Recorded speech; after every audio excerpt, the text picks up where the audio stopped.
Well, good evening and welcome to this edition of the Island Stat Football Show. I'm your host, Earl Basin. Joining me is co-host Maceo Dill and Garrett Punchy-Dill.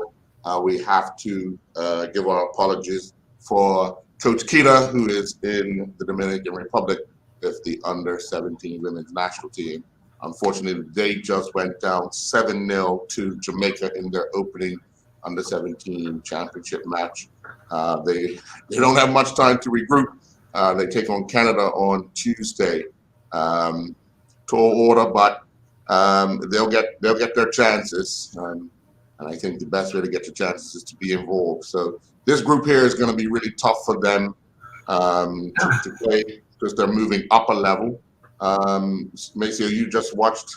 Well, we all watched some of the highlights of the game, but just looking at what the challenge is for these young ladies in this particular round of tournament.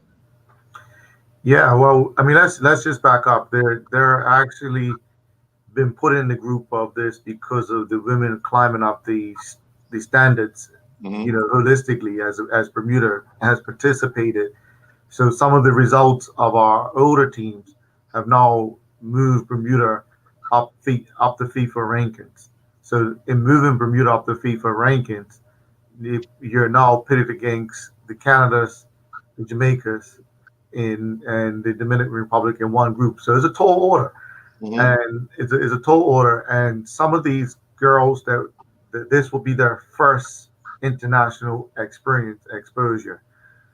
It's a baptism of fire. I mean, it's truly a baptism of fire at this point. I watched the game. I watched the whole game, and we got a lot to grow on with that group. We've got a lot to grow on. I mean, I the positive pieces I can take out of it is that I can see the spirit is there. Like I watched the goalkeeper at 6-7 up and down making saves. Samantha Davis, she continued to make saves, and so I know that spirit is there, but definitely we have a lot to grow on to be able to compete at that level. Sure, definitely. I mean, the one thing is the trust in the coaching staff. I know the players trust the coaching staff because they've been around them for quite some time. Aaron Jenkins is heading up this group with the assistants in Vance Brown and Coach Kita. So they have that continuity throughout the entire women's program. So I'm pretty sure they can keep them, like you said, the morale high. But they have to really let them know what the challenge is ahead, and it's a big one. Yeah. I was frightened for them when I knew who they had to play against, and I knew, again, the first international exposure. Half of that team, this is their first international exposure. And it could have been worse because they were 3-0 down after 16 minutes. Yeah, and I listened to the Jamaican captain's interview. Right, their game tactic was to go hard in the first 20 minutes. And then settle into their game, and they went hard. And this is something that we're going to learn about international football. I mean, historically, we start slow at stuff, right? We start slow, and it's about getting your warm up in properly, getting your heart rate up properly, and maintaining yourself for that first 15 minutes. First 20 minutes, maintaining yourself so you can see where you are. So it's some lessons to be learned. It's a lot of lessons to be learned. To step up to international football. Well, let's get into the cup finals. On Wednesday, we had the friendship final with Devonshire Cougars defeating Dandytown Hornets 3-2. And today, the Shield final saw Wolves beat Young Men's Social Club 3-2. And the FA Cup final saw Dandytown Hornets defeat PHC 3-2. So let's go back a little bit to Wednesday night. Similar conditions today with the breeze blowing. Dandytown went with the win in the first half on Wednesday night, and Cougars absorbed some pressure. But the way Cougars approached that first 45 minutes, I think they handled themselves extremely well by at times pinning Dandy Tom back in the half of how they were creating opportunities. Yeah, I mean,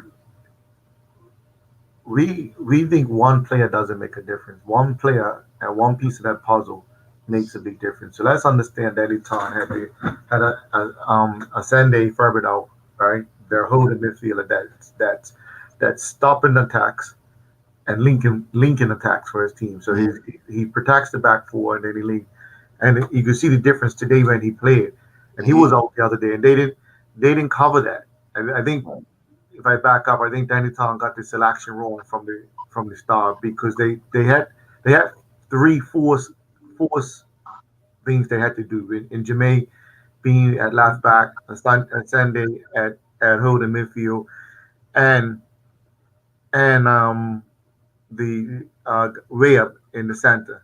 So they had three forwards, and instead of just filling those three spots, they manipulated and changed six things. So the whole rhythm was broken. So they took what Danny Tan did. They took Trey Mendes, who's gained a partnership with the goalkeeper at center back, and they put him as a holding midfielder, and they put Darrow as a defender. So they made 5 or 6 changes where they really needed to just make 3. You know, and that Danny Tan just didn't have a rhythm. They didn't have a rhythm. They didn't look the team that has sort of impressed us all season. You know, they just didn't look that team that impressed us all season, and they found a way to get themselves back in the game at 3-1 to make it 3-2. And I think they also made their own choices at that point. You know, because for me, you know, they took off the kid Spence. You know, dropped Sequoia back to the midfield. You know, and Spence wasn't a sweeper. Yeah, Spence wasn't playing the greatest, but in that he's always capable of a pass. He's always capable of pass. For me, I would have had 3 at the back. You know, and I would have figured out how to get Blankendown a little bit farther forward. You know, if you went 3 at the back, you can get Blankendown's runs forceful forward, and took the chance that way. And this is what we talked about it before. Coaches being committed to their structure and the style of seeing stuff. And at this point, it's about winning it. You know, it's about it's a final. It's about manipulating stuff to win the final by hook or crook. So I think Danny Tan missed a few tricks to be able to manipulate their team a bit to when they were presented with opportunity at 3-2. But kudos to Cougars. Let's talk about Cougars. Yeah, they got everything right, man. They came up with some type of fire. I mean, I've talked to a few of the Cougars players throughout the week, and they said it's not going to happen on my watch. It's not going to. They will not win Triple Crown on my watch. And you saw the difference when they played Geronde up to Santa, Lily wide, Cottonton wide. You know, whereas Geronde is smart enough to occupy the 2 defenders with holding up the ball and linking other people in, dropping balls back into the midfield, linking the wingers in, and when Lily and D'Amico Cottonton's 1-on-1, nobody beats them. They beat whoever they want 1-on-1. So the way they dart that ball in behind the defense causing all sorts of problems. Cougars was a constant threat, so they got it right. Cougars, I mean, you have to give credit to Kwame. He got it right. He got it across the line. I mean, he took some criticism on this show a week before that I haven't won in a final, but he got it right. He's got it across the line now, and you know, now him as a coach is going to be a force to reckon with. Now that he's tasted a little blood, right? Yeah. Punchy, hearing that result, what were your immediate thoughts? That Cougars kind of knocked Dandy Town off that pedestal of claiming a Triple Crown. Well, I was away for that. I was away for the game. But when I first edited what Maceo said about it, he's got his collection right. Those 3 front guys. The one day playing down the middle, Cottington on wide, left or right, and what's the other young man's name? Lee John Simmons. I was glad when they took them off against North Village out there that night when we beat them 3-0. Yeah. I'm like, whoa, you taking those guys off? Thank you very much. After school was they were still in the game against us, 2-0 down. So that's a really formidable front line, you know. When they're on the game, they match PHC in the front three, which I still think is the best front three in Bermuda. I think when you put those, those front three at Cougars are the same if you play those front three just like the PHC. But I guess I didn't see the game, but the score, I expect that with Cougars, with them front three playing when they're on the game, when they're really on the game. So again, you know, Kwame got it right. I didn't know if he played. Did he play? No, he wasn't. Well, thank God for that. Yeah, coach. Which I don't know why he was playing against North Village. Trust me. But anyway, I'm glad. I know that Cougars are like the, you know, Kwame. I give him a little applaud. He finally got his things right. He gets it right. I know what he's trying to achieve there. But with them three guys, like I said, I know anybody's gonna be in trouble with them three guys on the game. Hey, and there's only tip on my tongue. I have to say it. I'm coining this term. I just have to say what a big club is, right? A big club wins the Triple Crown, and there's a lot of responsibility in doing that. You know, not everybody wants that responsibility. You know, and I'm had many conversations with the Dandytown faithful, and they're accepted now what a big club is. You know, they're a big team. Let's understand they're a big team, but big clubs have won the Covenant Triple Crown. Yeah.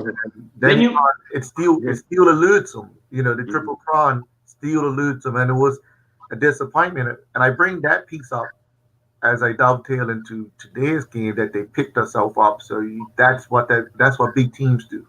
But big clubs win the Triple Crown. Right. But I'm sorry. What I want to add to that is when you look at those three, the front three at PHC, the front three at Cougar. The two wide players, like Maceo said, Coddington and the other young man, I keep forgetting his name anyway. One-on-ones, it's like it's speed, intelligence. They know what they're doing. They know.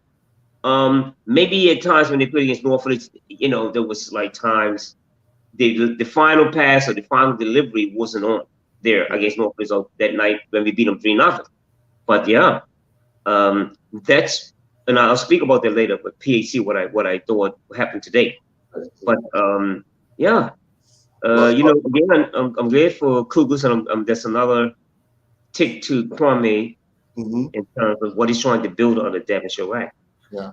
Well, I'll go back to the beginning of the season when after their first game they lost 1-0 to Dandytown, and then the coach was let go. In comes Kwame. Things didn't start off as well as one would have liked. We kind of said, you know, they have to sort some things out. In the end, they finished, what was it, third? Yeah. Finished third, won the friendship. So, I mean, you look at what he's been able to do with the team he was presented with, kind of thing. You know, put them in a position not to threaten for the league title, of course, because basically Dandytown and PHC were running away with that, with Dandytown winning that. But he has a lot to build on. Yeah, Kwame is going to be an exciting new coach. You know, he's going to be an exciting new coach, and I would gather that he'll look to pick up a few players next year. But with how he likes the game and how his passion for the game, definitely he's going to be an exciting new coach. It'll be interesting to see if he can emulate the sort of glory days that Cougars had, you know, under him as a player, as him as a coach. But that new era of coaching that's coming into, you know, we talked about Ralphie. I had a conversation with Ralph Gumbo Bean, you know, him now coming into coaching and saving Crossroads.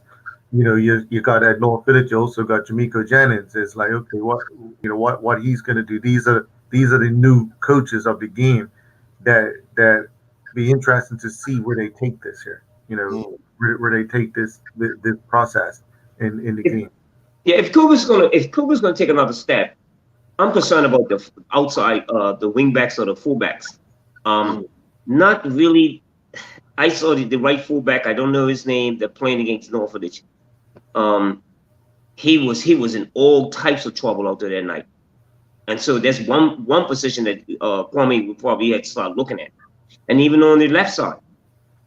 Again, there are some things that Cougars need to really fix in terms of to make them again a powerhouse. Because with the front three, who's the school to go for. You know that. But at the back, I think there's question marks on the outside left and right and fullback. Sure. We're going to take a commercial break. When we come back, we'll talk about the FA Cup game that was played today. We'll be right back.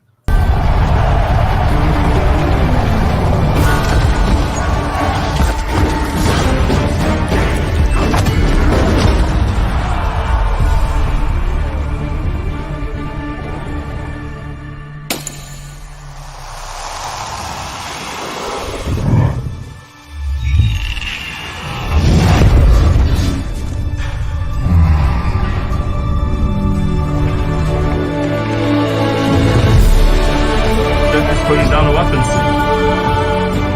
You seeing this?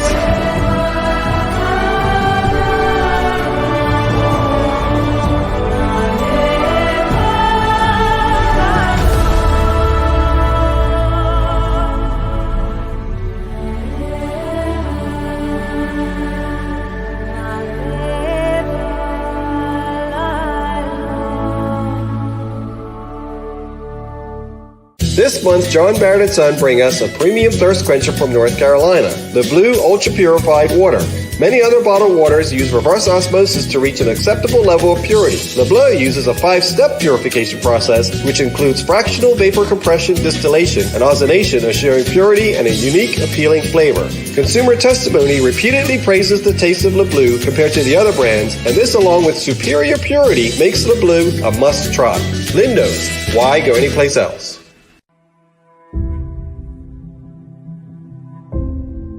I'm also thankful and grateful because my greatest value of my life is my legacy. But why I do it? I feel supposed to do it. I was put here to be here, to do what I'm doing right now. Once I see somebody moving, it's the greatest joy for me. There's a little person being born. I am thankful that people have given me the trust, for me to empower them, from my players to my family to friends. And that's what I'm thankful for. I'm thankful that people have allowed me and trusted me to be in their life.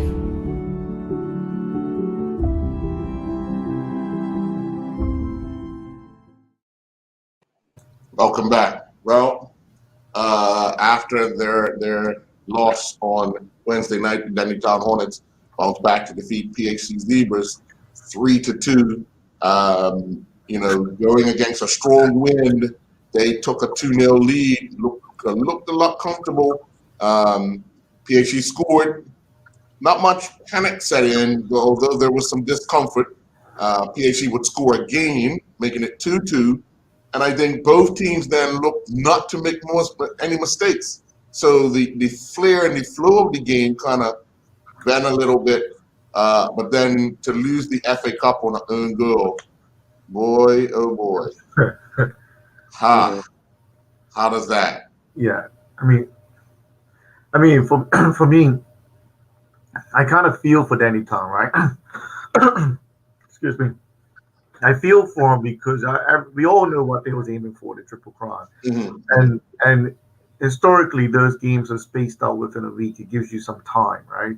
They had to play a lot of football. They had to play 2 finals within a week, So that's why they're very deserving of what they have at getting this FA Cup and the League Cup, because they turned themselves around after obviously a disappointment on Wednesday night to come here on Sunday and get one across the line. Even after they was up 2 and games back, the momentum shifted and it was 2-2 and they got the game across the line. Again, when you reflect on today, they made very strategic coaching decisions at good time. So they bought on Aniko Lowe, fresh, and I mean he drove at the PHC defense with unsettled and that earned goal. I mean that's an awful way to lose a game. It's awful, but he created that. He drove. He put him under pressure late in the game, opened right up with his Picking up the dribble. ball in his half of the field too. Yeah, he picked up the ball in his half of the field, and and it's no secret. Nico Lewis is one of my favorite players. I like a ball handler. I like somebody that handles the ball and is efficient with where he drives with it. And the same thing that's different with the PHC kid and Iris. That unfortunately Iris doesn't score a lot of goals, but his efficient driving and putting people under pressure. But he's got Iris and PHC's case. He's got to tighten up on his finishing. Because he gotta at least make the goalkeeper save it. You can't keep creating those open opportunities and not the goalkeeper save it. Yeah. So one thing I do want to say, and I know before I get to you, Punchy, without a doubt, the most outstanding player today was Jaden Manderson goal for Danny Town Hornets. Yeah. Hands down. He made some outstanding saves at the crucial times that the game could have ran away from him had he not made those saves. And some of the saves that he made resulted in Danny Town going right on the opposite side and getting a goal. So just the way he handled himself today, I think, has a lot to do with how Dandy Town ended this game as champions. Punchy? Yeah, my I witnessed that game anyway. My questions and observations. I thought the game really lived up to his expectations. Fast pace, goals, misses that they wanted anyway. But it lived up to the expectations. The crowd got his money's worth today. Again, I'm sorry to see what happened the last goal, how it was conceded. But if you look at the overall result, PHC had numerous chances to put that game away in the first half. We'll speak about the Antoine goal, right, in the first half. That's clear-cut chances that should have been goals. The young man we're talking about, I think you called his name, Jaheim Iris. Flashy, very young, put through one-on-one. Just had to slip the ball in outside the goals. You could see the eagerness even when the ball was put through. I said, let's see what he does. Everybody gets, oh my God, good, oh my God. But you don't see he's still young. And then Antoine's misses. And if we could have had, even after Denny Town scored, we could have had a 3-1 advantage to PHC. And in those games, in cup games, those are crucial moments that the finishing is vital. And I was always told, especially the finishing is vital. And I thought that was one part of the game that I saw about with PHC. There's a couple other observations I made too. I don't want to go anyway. Let me ask you a question, both a question. Sure. What do you do with Marco Warren? What are you playing? Because I don't think they've ever figured it out. Who he is defensively, at times, Trey Mean was more forward than him. I'm like, where's Marco Warren? Marco Warren can't tackle and make tackling on the 18-year box. Then he's got to get forward. So they haven't figured out how to really utilize him. It was, I don't know, maybe the coaching staff, Danny Town's coaching staff did a good job. But I think maybe he needs to play a little bit more forward to really have that connection with Antoine and Enrique. And I thought, is that his name, Enrique? Yes. He struggled today. He struggled, didn't I'm going to tell you what his problem is. I'm going to say, this is what I personally think. I made some notes on that. He tries to emulate his brother. See, when my brother and I was playing, Pops playing on the side, were two different type of players. I'm sorry, say that, Monsieur? Antoine's his uncle. His uncle, okay. That's Turkia's son. So who got this smart Antoine? Antoine's a smart, oh my God, he's a smart. Coaching him must be a headache, but But I think at times Enrique possesses more. So he still tries to emulate like his uncle. He don't go. He's got strength. He don't go past players. He tries a lot of stuff. I'm like, what is this guy doing? And he wasn't very efficient today. But my main concern is coaching. About what do you find Marco Warren? What position would you guys think that Marco Warren should really be playing? Because he's out there making all these tackles. He's got to make these in intricate passes in midfield. Then he's got to get forward. No, there's got to be another player there. And Trey Ming and the other fellow, the tall one that plays in midfield, he's got to understand this, sir. When you have a person that possesses that's in the midfield, it's not like his uncle, his grandpa. Randy had all those type of Randy Bean. I played with him. He could tackle. Look at his size. But we made sure that the outlets that when Randy Bean was on, you put Randy Bean along with Now Castle, Cal Deal. That's strength. But Randy Bean, when we played this type of football, Randy Bean was in control. So, and he's always forward. He's always up around the goal. I can't figure what Marco's what do I want Marco? I want Marco always near the goal, making those passes up past the halfway line. He's on sitting on the 18-yard box, coming out and making. I'm like, no way. So that's my point on that. If he's more connected with Enrique and Antoine, which I thought they were doing in the beginning of the season, why is he playing so far away from the goal? No, he was. I mean, when you look at the beginning of the season, and I had this debate with Jamal Wilkinson the other night. He was up to the Daniel Time game. We had a debate. I said, Bermudian players are only capable at our amateur level of doing one position in the game. Mm-hmm. So we can, for instance, if Marco is an attacking player, he has to attack, and he has to have a setup where it protects him to attack and playing in a number 10 position. So in the debate between me and Jamal was, no, we can ask players to interchange positions, to do certain things differently. We're not at that level where we can keep our function and our focus in interchanging. So for me, you had 3 attacking players and Marco. So 4 attacking players. Marco is a number 10 behind Antoine Russell, Enrique on one side and Iris on the other side. So now what you need in that situation is 2 very, very dominant holding midfielders. Mm-hmm. So I take for me, I would have looked at Jaheim the Shields and the young man, what his name? He started there with PHC. He started at the beginning of the season. Malik Joe. So now if you got those 2 tackling holding midfielders, and with Jaheim the Shields a passer, now you got a passer that gets the ball forward to those top 4, and Marco can feel comfortable staying above over the halfway line. And then the other 2, the Jigger. And they had another the other Drea that could play center halves, and then you got your fullbacks. You got your fullbacks in, and PhD did this. They took the young boy Asha that was playing fullback for Bermuda and learning the trade of fullback and put him right wing. That guy could play fullback, and he could be steady at fullback. So I just think they got the whole selection of it wrong.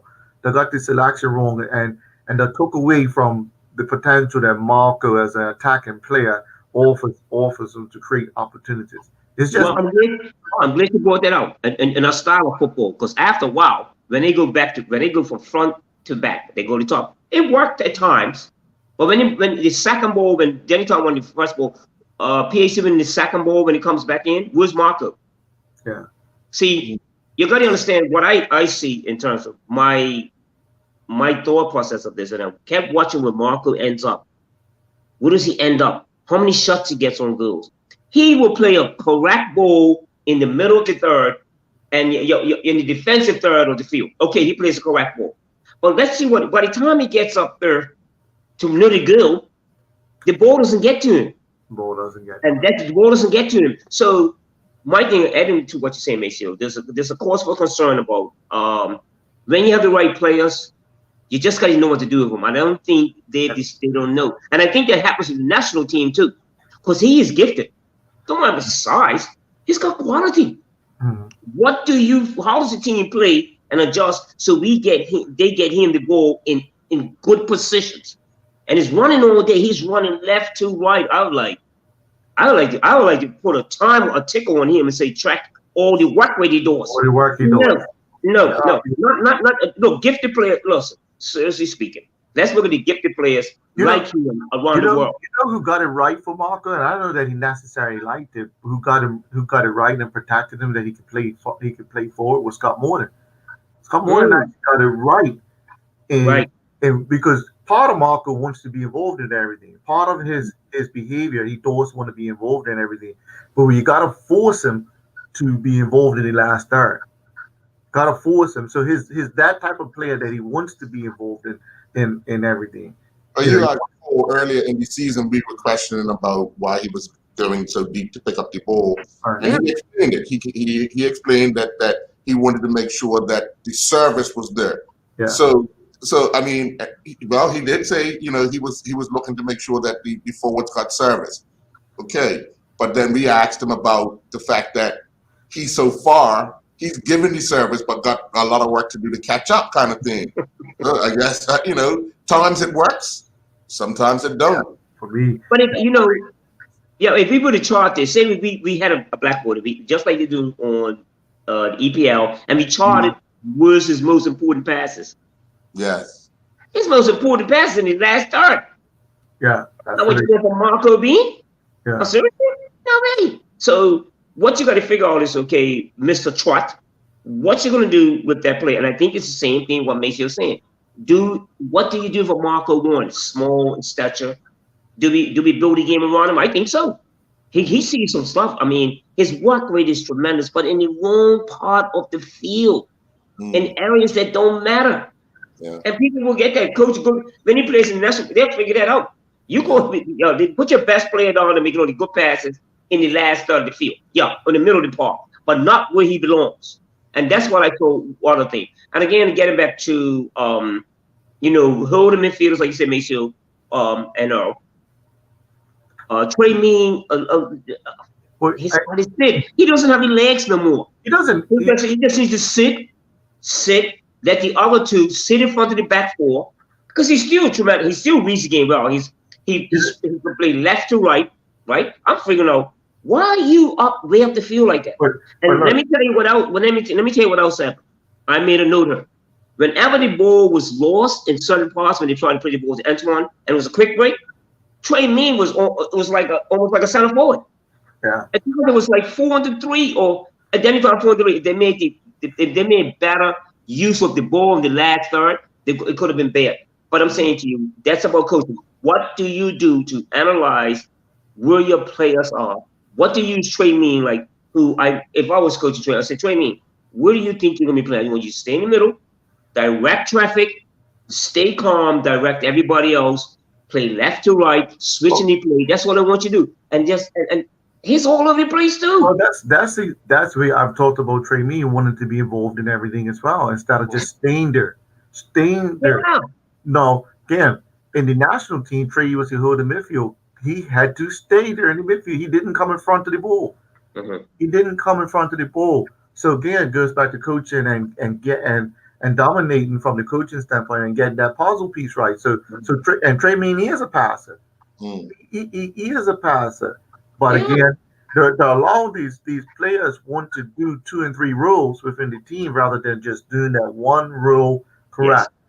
Yes. One role correct all the time. And that one rhythm. Yeah. And Earl, let me see, I think that's what Mr. Faber does to Danny Town. What's his name? Azande. Mm-hmm. He does that well, doesn't he? He does. All he does is sit there. I thought at times in the last, he's got to be a little bit more proficient when the game wears on.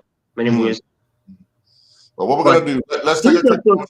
When we come back, we're going to talk about Dandy Town and how they made it out. We'll be right back. The history of everyday use of spices extends back thousands of years into antiquity. Since 1976, the Frontier Natural Foods Co-op has been bringing a wide range of exciting and authentic flavors to the table. A comprehensive range of ancient traditional herbs and spices produced organically and sustainably. The results are good news for the environment and more robust, fragrant essential oils in these natural seasonings. This month, we're featuring Frontier Natural Products, at least 95% organic salt-free lemon pepper. Lindo's. Why go anyplace else?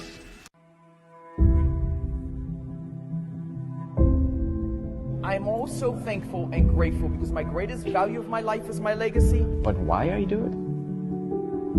I feel supposed to do it. I was put here to be here, to do what I'm doing right now.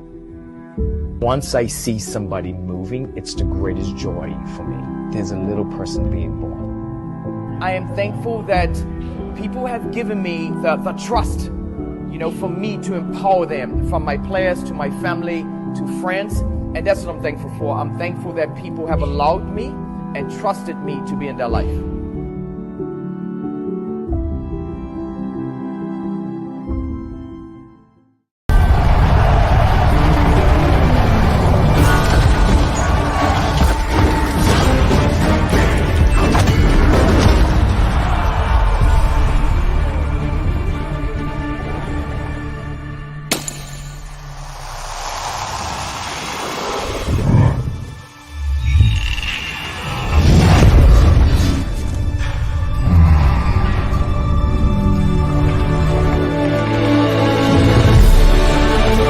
Putting down the weapons. You seeing this?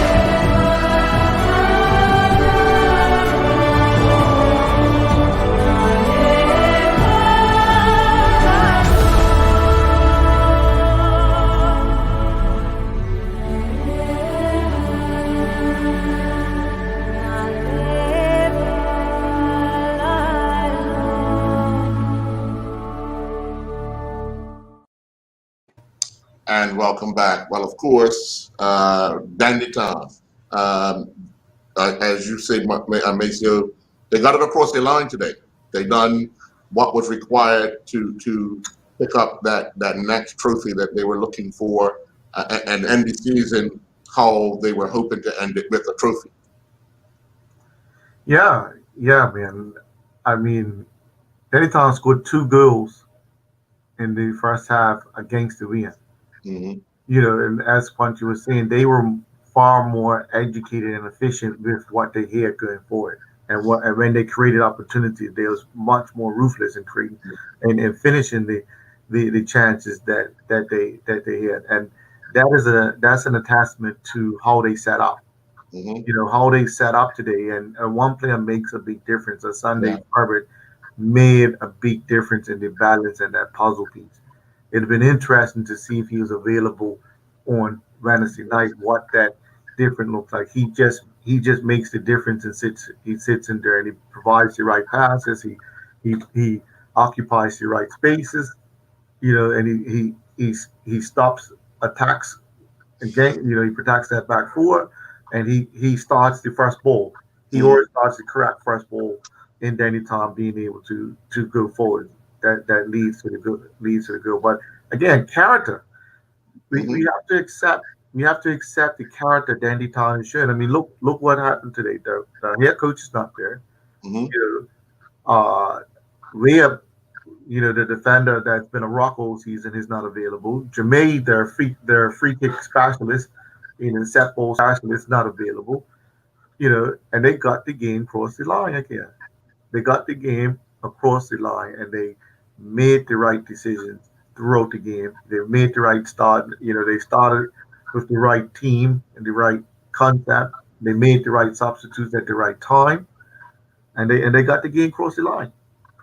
It's interesting because they made the same 3 substitutions the other night. Yeah, the same 3 players came on. But remember, they actually started the game wrong the other night. They really started the game wrong the other night. How they set up, like and what the coaches were doing the other night, they was always reeling off the back to how to balance the team.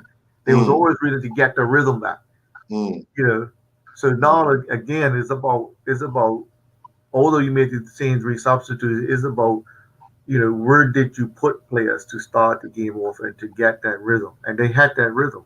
They had that rhythm about them that helped them dominate the game. Yeah. Punchy, Dandy Tom. The substitutions. The young man I think you're talking about that helped drive the players that created the last goal, the scenario for the last goal. What's his name? His name is Nico Lowe. Not bad at all. I haven't heard much about him. I haven't watched him now a lot, but it's crafty wide. One-on-ones, you got to watch him. His first touch is good. He looks up. His crossing is good. And what I like about him is that he sees the game good too. Mhm. He sees the game good. He's got good balance. There's a I lot. think There's he a could lot. be a left back. I think he could be a attacking left back from deep. And he used He- him yeah. there in the national team, in the national under 15 team when he was young. It looked like he knew exactly what he's doing when what created the last goal, driving at people. Yeah. You know, it was Well, space he saw a for the little bit people. of space and grabbed it each time. He saw a Yeah. little bit of space and grabbed it each time. Yeah. Each tackle. Yeah. My overall when the substitution came on for Dennytown, I wanted just what's it, Jazade Samuels. Yes. Zade Samuel, yeah. Why is Jazade playing center forward and they put Angelo behind? Yeah. Is that like what? So Angelo doesn't have the speed. I thought at times I'm like, why are they doing that? I thought Jazade. I didn't know Remember, Jazade. he was still coming back from that injury, and I think psychologically, him Right. playing with his back to goal, that contact, because you could see he's still a little ginger in those tackles. He doesn't go into them as much as he would have had he before he was injured. Oh, If you okay. watch him, he was not. Yeah. So having his back to goal and having somebody like Jigga clogging him from the back, I don't think. So I think that's why Jazade would have taken that position. Oh, okay. He was literally on the field for name alone. Yeah. And for experience to learn, because you see his ginger, because he also plays out from the left. He plays from the left and he scores from the left and he drives at you from the left. Mhm. He gets 1-on-1, and they're not put him out there. They're not put him out there on the wing. So based on what they had available for them, they used him very appropriately. And I was having a conversation with GM Baxter before the game, because I'm thinking, here's your captain, here's your tailsman, he's not starting again. You know, it was a brave decision not to start him again, but it was the right one. Yeah. And GM was like, no, he's not ready to start. He's not up to fitness, and we can't carry him for 70 minutes, but we can have him on in the business end of the season. I mean, the business end of the game to stabilize him. And you could see him stabilizing Dennytown at 3-2. Once it goes, you could see him stabilizing him. We're gonna get this game across the line. Yeah. That's another thing I like about Angelo. Even though he was good, I just asked that question why this was done. But he didn't give the ball up that much. He makes smart decisions. Mm-hmm. He opens his body up. I like his maturity. Yeah. What he does, he doesn't say much. He just leads by example. He did the same thing when he came on today. He's playing for a lot of youthful players. Don't forget that. Yeah. And so that game still hung in the balance. But it was you just see him do some smart stuff. Now that I know the whole story, okay, my question's been answered. Why they put him in there? And you could probably put him at center half. Yeah. Believe it or not, Zade does well holding the ball up. He's got the skill. Once he's got the ball to his feet, it's very difficult to get it from him. Especially one-on-one. He's got a knack for getting around players and so forth, and he just has that awareness. So using him in a position that he probably likes a lot, because hey, if I get the ball in the middle and I could turn on this defender and get a shot at goal, that's what he likes to do. Prior to him playing for Dendytown, he was playing with Devonshire Colts. He was playing with Devonshire Colts, and they had him in the midfield. So him, not being able to be high enough to create chances for himself or his team kind of took it away from him, because when he played for Boulevard prior to that, he was creating chances. Mm-hmm. So I think, him coming off the bench and playing with his back to goal at times, playing, that free roll up top, it helped Dendytown, because it forced PHC to actually remain defending. I just, as a game wore on, I thought a lot of times that then PHC will get another goal. It looked like, and I'm gonna tell you, they had numerous chances, and they were just the finishing was just it wasn't up to the standard that I thought they should have, because they had created some chances. Yeah, they did get it on target. Mendes was in the way. Yeah, well, that last one, I thought, wow, this is gonna be 3-0. What a save, huh? Yeah. Still question the set pieces on things too. Both the goalkeepers are on the 5'6", aren't they? 5'8". Mm-hmm. Yeah. I don't know when the corners are taken, why the balls are not dropped in the most difficult areas for short goalkeepers to It's like set pieces. I don't know if coaches do set pieces. When you analyze the goalkeeper, I'm like, what? You're not gonna put the ball. You're not gonna put somebody in front post, drop the ball in front post. So both teams have 6 footers. yeah, and you heard the crowd saying, a short goalkeeper. Why are you getting the ball on top? I'm like, whoa, yeah. Well, anyway, just some things that I noticed in the game today. But again, the game lived up to its expectations. Open soccer, open football. I just wish that at times when you're leading, even in town, I thought at times, okay, now you're leading, settle down, pass more, keep the ball away from PHC. But again, it becomes back to front again. It became at times in certain parts of the game it's most important to take control of the game. Lesson learned from anyone listening to the show that if you're playing the final, you've got to make those chances count. Got to. Yeah. But before we go to commercial break, I do want to commend both PHC and Dandy Town after the game. I watched how Dandy Town reacted Wednesday night after they lost. It was a bit disturbing on how they took that defeat. But today they did not rub that in on PHC, and PHC, to their credit and to credit Antoine Ross and the rest of his teammates, stayed on the field and congratulated Dandy Town as they got the medals. Yeah, well, I'm glad you brought that up because we have to talk about that in the respect of the game. Dandy Town had a meltdown on Wednesday night after not winning that game. They had a meltdown, and their president, Deval Boyles, he had to go down the field and he did the correct thing with the players and said, this is what sportsmen do, win, lose. And you know what? For me, I'm putting this out there to all sportsmen. When I used to lose like that, I used to want to watch the other team celebrate. I wanted to feel that bad feeling. I wanted to feel it. So I knew that I had to work harder to not feel that again the next time that opportunity came. So kudos to and PHC as an organization, a club, they have that in it, and that's something I've always liked about them. They have that sportsmanship, that behavior, and that should be normal. So I'm glad you did bring that up. And players need to hear that. You have to respect the game. Because the main thing is this: if you win, you're going to want them to do it. So when you don't win, give them their respect. You fought the battle on the field. You didn't come out on the right side today, but there's always another chance. So, stay there, congratulate them, get your medal, congratulate them, and then go about your business. But do the right thing. That's all. I mean, to see Deval having to, be as forceful as he was the other night and get his players to come and get their medals and sort of congratulate Devonshire Cougars. I mean, we have to commend the club for the president for standing up for that. And today to see the class of PHC do the same thing, I just want to congratulate them. We're going to take another commercial break. And when we come back, we're going to talk Wolves Social Club.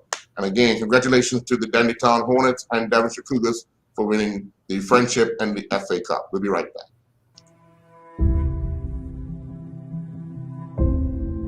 I'm also thankful and grateful because my greatest value of my life is my legacy. But why I do it? I feel supposed to do it. I was put here to be here, to do what I'm doing right now. Once I see somebody moving, it's the greatest joy for me. There's a little person being born. I am thankful that people have given me the trust, for me to empower them, from my players to my family to friends. And that's what I'm thankful for. I'm thankful that people have allowed me and trusted me to be in their life.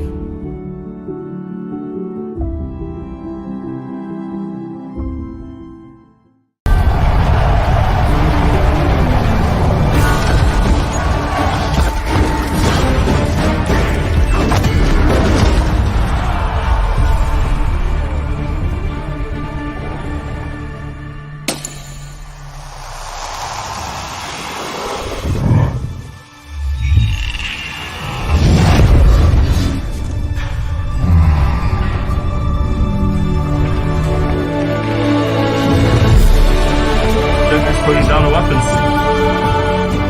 You seeing this?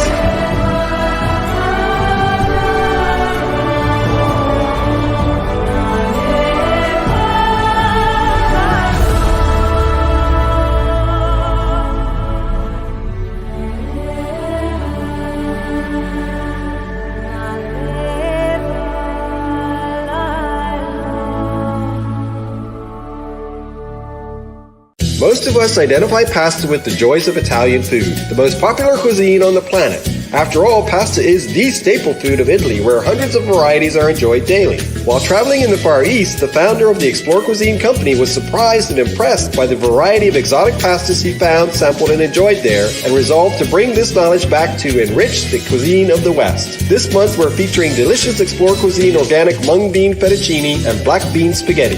Lindo's, why go anyplace else? Welcome back. Well, of course, Wolves came from 2-0 down to defeat Young Men's Social Club 3-2 in the Shield final. Clearly, Wolves had an emotional time playing this match, due to the unfortunate passing of Jason Lee last week. So they had even more, on their side of wanting to win this particular match. Down 2-0. Going against them in the first half, struggled a little bit, but the game wasn't over because the minute they scored, they added life to it. And then the Social Club goalkeeper had a meltdown of sorts. I mean, how do you not pick the ball up and allow London to pull the ball away from your fingertips and then get the ball across? And it's now a penalty because of a handball in the box, but just it created a mass confusion because the defenders thought the goalkeeper had the ball under control. So you're pushing out, and now all of a sudden you're racing back. It makes it, really, really difficult. And now it's 2-2. Wolves have all the momentum, and then get that third goal. So,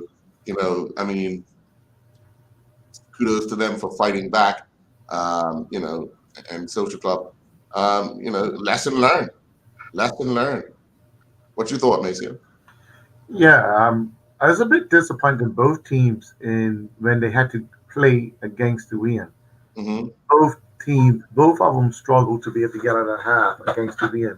And I thought Wolves would have did a much better job of doing that because they like to play around the corner. It seemed like the occasion was a bit much for them at that point in that first half. But as soon as they switched in the second half and they got one, they got a goal, I'm saying, okay, the momentum shifted. Mm-hmm. And Wolves showed what they were out there playing for. And I totally loved the fans. I totally loved they were total authentic fans. And I like to see that piece happen in the game. They came out there prepared, man. They came out prepared, and some of the Wolves people that I saw, I actually got the opportunity to also speak with Chipper Lee, Mm-hmm. And first thing Chipper Lee said, we needed this to heal our community. We did need that. That's the father of Jason Mm-hmm. Lee. So they were it was deep in Wolves, man. It was deep in Wolves having to do this, and the Social Club just with it. Social Club just had a meltdown after going up 2-0. They had a meltdown. They was in total control for long periods in the first half. They total control, but they didn't figure out how to play against the win. Yeah. And I'll put this out there for coaches and players. This is how you play against the win, especially at National Stadium. All you do is set a high line, and any ball that when you're playing against the win and the team that's going with the win, any ball they try to put at the top is just going to run to the goalkeeper. Yeah. You set a high line, and you force the team into the half, or you force them to try to outplay you by short passes in the half, and where you can start to pick them off. Right. When you drop back deep on the box and you invite them onto you with the win, and you can't get out, so you have to set a high line. Yeah, they were constantly making the mistake of passing the ball inside the box for the fullback to either try and drive the ball up the line, but they were kicking the ball straight out. And I was like, both teams in the first half, to try to get out of the win, they'll try to hit a long ball, right? They'll try to hit a long ball that was getting caught up in the win and stop it right there. Yep. You set a high line. When you're playing against the win, just set your line high. Set your back line high. Mm-hmm. And like I said, and the team that wants to kick it at the top and go with the win is going to run to the goalkeeper. Yeah. Even I wasn't to the game. Even on any given day, I think Wolves, PAC, Social Club. Uh-huh. I'll say it's no way the Social Club going to beat Wolves. on a game like that, especially with the emotional game too. But I just overall, I think Wolves are better players. They don't adapt to the conditions. If that's what I'm hearing, they didn't adapt to the conditions. Right? Both of them seemed like the stadium was a bit much for them. Both teams seemed like, oh, this is a bit much for me. This national stadium, and this is good, you know. But they came to terms, and I also want to highlight in Wolves. I want to highlight London Steve. London, yeah. Let's say that he in this habitat looks a player, man. He looks a player in this habitat. London Steve. And I, you know, me and Earl talked about him in a previous show when he used to play for Robinhood. He just didn't look a player, but in this habitat, he looks a player. He stepped up to take the penalty. He showed leadership. You know, he plays around the corner. He's actually leading his team. But I could see, you know, now I can see a play out of him in this habitat, in his natural habitat. And Wolves made a brave decision. I mean, I don't know if I would have made the decision. Maybe Wolves made a brave decision in leaving out Troy Tucker. Yeah. You know, they left out Troy Tucker, man. We know what Troy Tucker. But you know what's funny? Because you and I talked about if he was injected into that team for this game, what would have done. But it allowed London for that, I would say, that last 30 minutes of that second half. He controlled the momentum of Wolves and the tempo. He was taking the free kicks. He was controlling the ball in the middle. He was controlling the ball wide. He was orchestrating so much. And the other person that I think, because he had Jason Davis. Yes, Jason Davis. Blackie. Playing on the back. He felt comfortable enough that he had that experience still there, that if he lost the ball, that Jason could kind of clean up things. So, you know, those are the type of things. And they had Tamori Tucker playing there, a little bit of experience as well. So, you know, I just think they put it all together, you know, in that second half to really convince themselves they can play now. They showed spirit, and the fans were wonderful. The fans were wonderful. I like a football fan, and I like a football fan. Yeah, I mean, people that make noise, people that have opinions, people that shout. I like a football fan, and I really do like a football fan. And the fans were wonderful, man. Yeah. Well, I'm glad. I got to applaud all the fans that showed up today. And you still see the Wolves fans. And Social Club, I don't think have that following like Wolves. But you see when the black and yellow Wolves, I was like, it's good to watch. It's good to see that, you know, there's still an injection of enthusiasm with the teams, no matter if they're playing in that division. Right. Yeah. I like really good promotion for the game. Really good. Even today, the PHC and Denny Tom, good promotion, crowd support, and again, you know, they got what they paid for today. Yeah. At least I think so. They got what they paid for today.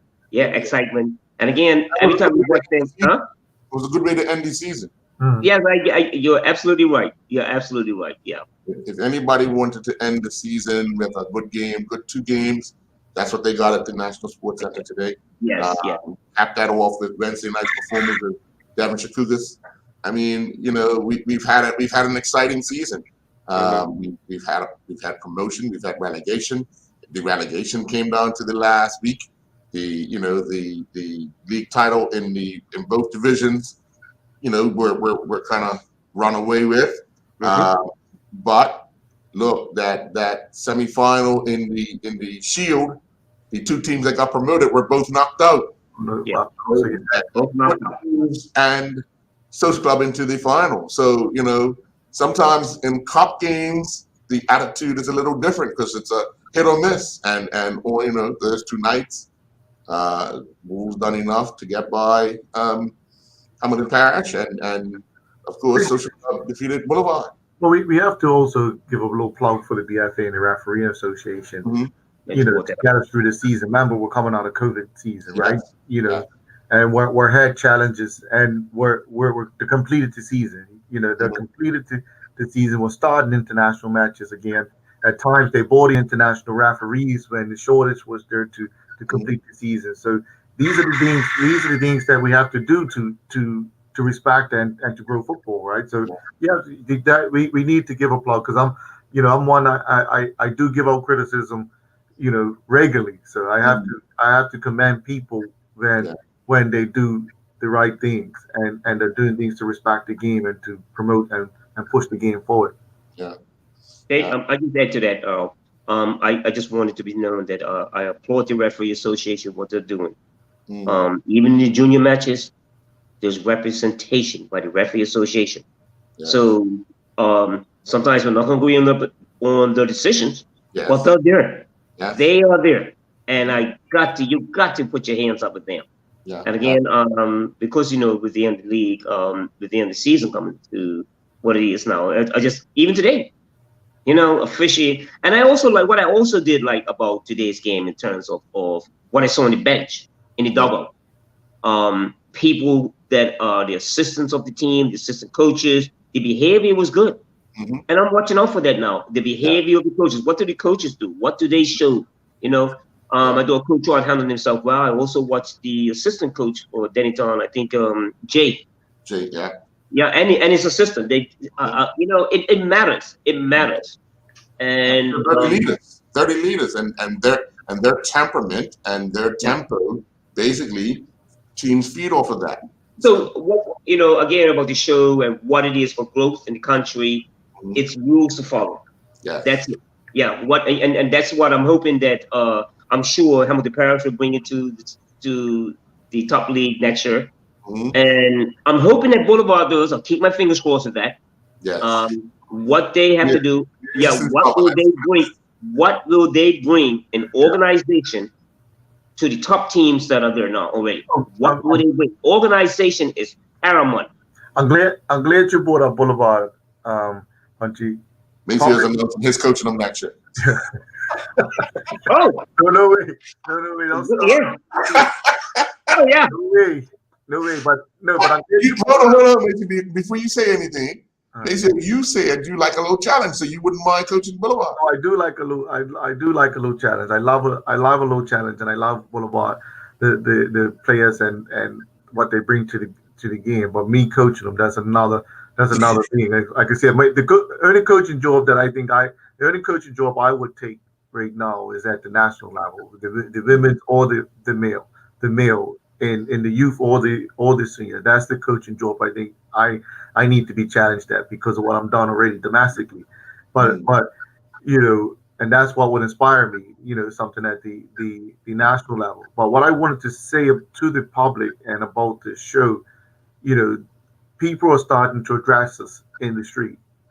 And I can see where the show is going, where people are now open to criticism and open to even improving from it. So I say that to say I was stopped by a Boulevard store about the game, about talk about structure. And when we had good dialogue about it, it became an understanding of what we mean about structure. It's not a picking on Boulevard, or it's not picking on North Village or PHC or Dennytown or anybody.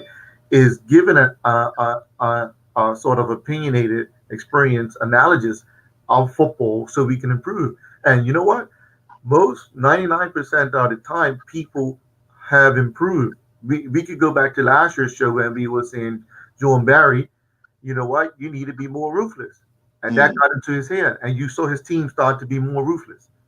And this is how these type of shows can help grow the game when you have feedback. And not all the feedback is going to be positive. We're not always going to be patting people in the back. We're going to be calling out what's called out. And this is where accountability comes in to grow the game. And I'm enjoying that. I enjoy people stopping me and having a conversation about what I've said. And Jamal Wilkerson was a big one. He said, I heard you've been bad mouth for me. He called it bad mouth. No, I've been analyzing him. Not bad mouthing him. Yeah. Look, I think I've enjoyed my time with you guys. What's happening to coaching staff? I think we've added asking questions of people, asking questions of clubs, asking questions of coaching staff, asking questions about what is the plan for them? And it's very important to recognize it, because as I told you guys a couple of weeks ago, well, let's say, for instance, I'm gonna go back to this here. When Hamilton Parish and Boulevard are now promoted. The first game against Hamilton Parish is got to play Denny Town on the Goose Gosling Field on a Saturday night. Let's say they don't lose, they lose that one. Then the next game is against PHC, and they lose it. What will happen with Sergio Goda? What happens? Now, again with Boulevard also. And I think I got to give, I'm also happy that people are being more involved, like Gumbo, if he's Ralph Gumbo Jr., who has been helping out with Crossroads. I do believe you guys are saying that. The results. You can see that there's something else happening there. So that's a good thing for the country. You know, it's a good thing. And added to that, you know, I was away for a while. I'm just going to also say that Mr. Ralph Bean Jr., Ralph Bean Sr. had a little problem, and he's doing well. Good. Just let the public know. He had a little problem, but he's doing well. And again, Gumbo Sr., I wish you well in your recovery. But again, about you guys, you know, everything, you know, I'm in Stop in the Street also. Yeah. You know, you guys' show is getting very popular. I say, well, yeah, we're just asking questions. That's what we're doing. Well, we know there's going to be some home commitments internationally in June. So hopefully we can possibly get together again and talk about those matches. And if we can work out something with the Football Association, possibly have a pre and post game show like we did before at the National Sports Center. So hopefully we could work that out, and we'll be around for those matches, because they're going to be important. Looking forward to it. All right. Looking forward to it. Gentlemen, thank you very much, folks. Enjoy your night.